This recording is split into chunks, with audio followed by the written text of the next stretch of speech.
আজকে খিচুড়ি বানাবো। দেখুন, খিচুড়ির জন্য আমি এখানে ঘি দিয়ে দিয়েছি। আর ঘি দিয়ে আমি এখানে 750 গ্রাম নিয়েছি মুগের ডাল, 750 গ্রাম নিয়েছি মুসুর ডাল। আমি দুটোকে নাড়ছি, ঘিয়ে একটু ভেজে নিচ্ছি। এদিকে সবজিগুলোও কেটে রেখেছি, আলু, গাজর, বিনস। ওদিকে সোয়াবিন ভেজাবো। দেখুন, এটা নেড়ে নিচ্ছি, একটু হালকা লাল হবে, একটু ভেজে নেব। আমরা ডালটাকে ঘি দিয়ে ভাজবো।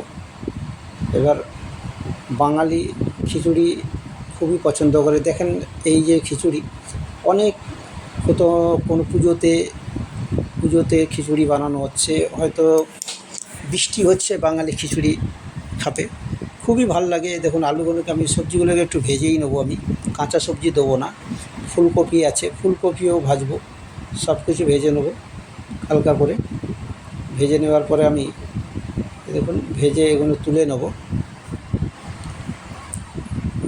এই রেসিপিটা খুবই ভালো রেসিপি। দেখুন, কম মশলায় বানাবো। সব এগুলোকে আগে ভেজে নেব, ভেজে নিয়ে তুলে নেবো একে একে করে, সব হালকা ভেজে নিয়ে। দেখুন, এটাও আমার ভাজা হয়ে এসছে। এবারে এটাকেও তুলে নেব। এবারে ফুলকপিটাকে ভেজে নিচ্ছি। এবারে ওদিকে আমার জল বসানো আছে, গরম জল। এখানে নিয়ে নিচ্ছি একটুখানি আদা, নিয়েছি একটু জিরে নিয়েছি। আদা জিরেটাকে নিয়ে ওইতে কটা লঙ্কা দিই, কাঁচা লঙ্কা দিয়ে দেবো আমি। এটাকে বেটে নেবো আমি, কাঁচা লঙ্কা দিয়ে এটা বেটে নেবো। আর একটু জিরে দিয়ে দিলাম, এটাকে বেটে নিয়ে এর একটা মশলা বানাবো। এর জন্য টমেটো কাটবো আমি। দেখুন, ডালটাকে একটু নেড়ে নিয়ে আমি সিটি মেরে নিয়েছি একটা। এখানে গরম জল আমার বসানো আছে হাঁড়িতে। এবার দেখুন, খিচুড়ির জন্য আমি এখানে ওই তেল দিয়েছি, এতে ডালচিনির টুকরো দুটো দিয়েছি, একটু তেজপাতা দিয়েছি। আমি এখানে কিন্তু 5 ফোড়নটা এখন ইউজ করলাম না, 5 ফোড়নটা পরে ইউজ করব। এই দেখুন, আদা জিরে বাটাটা আমি দিয়ে দিয়েছি, আদা জিরে বাটা দিয়েছি। এবার এটাকে নাড়বো। নাড়ার পরে এবারে আমি এতে আমার কাটা টমেটোগুলো দিয়ে দেবো, কেটে রাখা টমেটোগুলো দেবো। টমেটোগুলো দেওয়ার পরে এই টমেটোগুলো দিয়ে দিলাম। এতে একটু নুন, একটু হলুদ দেবো, নুন একটু হলুদ দিয়ে এ দেখুন, এতে তো আমি ডালটা দিয়ে দিয়েছি। গরম জল ফুটছিল অলরেডি, ডাল আমি দিয়ে দিয়েছি। এবার এতে আমি একটু খালি ডাল হয়ে এলে আমি এতে চাল ছাড়বো। এখন এই মশলাটাও ততক্ষণ রেডি হচ্ছে। এতে আপনারা জানেন, আপনাদেরকে বলেওছি আমি যে আমি এতে ফোড়ন দিইনি। এবার দেখুন, এতে আমি চাল ছাড়ছি। এতে ফোড়ন দিলাম না কেন, আমি ফোড়নটা লাস্টে দেবো, এখন ওই জন্য ফোড়নটা এখানে দিইনি। আমি নুন দিলাম পরিমাণ মতন, আর একটু হলুদ দিলাম। এটাকে একটু নেড়ে নেব। এবার গোটা কাঁচা লঙ্কাও দেওয়া আছে, যেরকম পরিমাণে ঝাল আপনারা খাবেন। খিচুড়ি আবার বেশি ঝাল হলে ভালো লাগে না। দেখুন, এবার আমি চালটা ছেড়ে দিচ্ছি, চালটা ছেড়ে দিয়েছি। এবারে আমার এখানে গোবিন্দভোগের চাল। এবারে দেখুন, চালটা বেশ হয়ে এসছে। হ্যাঁ, খিচুড়িটা আমার বেশ চালটা ফেটে এসছে। এবারে আমি এতে মশলা বানানোটা দিয়ে দেবো।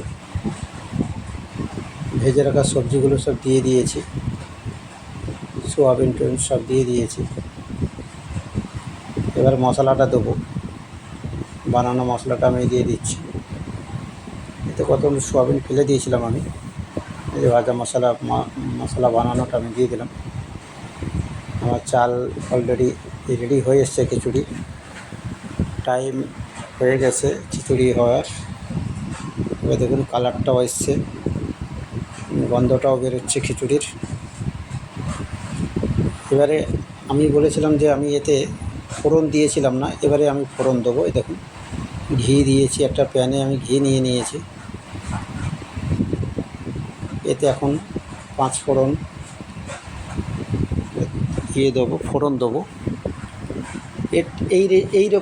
এই রকম রেসিপিটা আপনি একবার বানিয়ে দেখুন। খিচুড়ি তো অনেক রকম বানিয়েছেন, আমার এই রেসিপিতে একবার বানিয়ে দেখুন কীরকম লাগছে। হ্যাঁ, আমি তো আশা করি খুবই ভালো লাগবে এই রেসিপিটা। কেন ফোড়নটা আমরা আগে দিই, ফোড়নটা আমি পরে দিচ্ছি কেন, এই ফ্লেভারটা থাকবে, 5 ফোড়নের যে ফ্লেভার ওটা থাকবে, ওটা পাওয়া যায়, ওই জন্য আমি ফোড়নটা লাস্টে দিচ্ছি। এবার দেখুন খিচুড়ি আমার অলরেডি রেডি হয়ে এসছে। প্রায় খিচুড়ি এই দেখুন এবার দিয়ে দিলাম ফোড়নটা। এইরকম রেসিপিটা আপনারা বানিয়ে দেখুন, আশা করি খুবই ভালো লাগবে। এরকম নতুন নতুন ভিডিও আপনাদের কাছে নিয়ে আসবো। আমার এই ভিডিওটা যদি ভালো লাগে লাইক আর শেয়ার করে দেবেন। আপনাদের জন্য অনেক খাবার রেসিপি, আমি নতুন নতুন খাবার রেসিপি নিয়ে আসবো। এরকম আপনাদের কাছে রোজ একটা করে রেসিপি নিয়ে আসতে থাকবো। দেখুন খিচুড়ি আমার রেডি হয়ে গেছে। এবার এতে আমি একটু ধনেপাতা দিয়ে দেবো, আর ভেজে রাখা ফুলকপিটা আমি লাস্টে দিচ্ছি একদম, এই যে লাস্টে দিচ্ছি। ফুলকপি আমার একদম ভাজা হয়ে গেছে, ফুলকপিটা দিয়ে মিক্সড করে দেবো। এরপরে ধনেপাতা দিয়ে রেখে দেবো, ঘি দিয়ে একটু। এরকম আপনারাও এরকম বানাবেন। দেখুন খিচুড়ির কালার ও গন্ধ খুব সুন্দর এসছে। নমস্কার, আজকের মতন।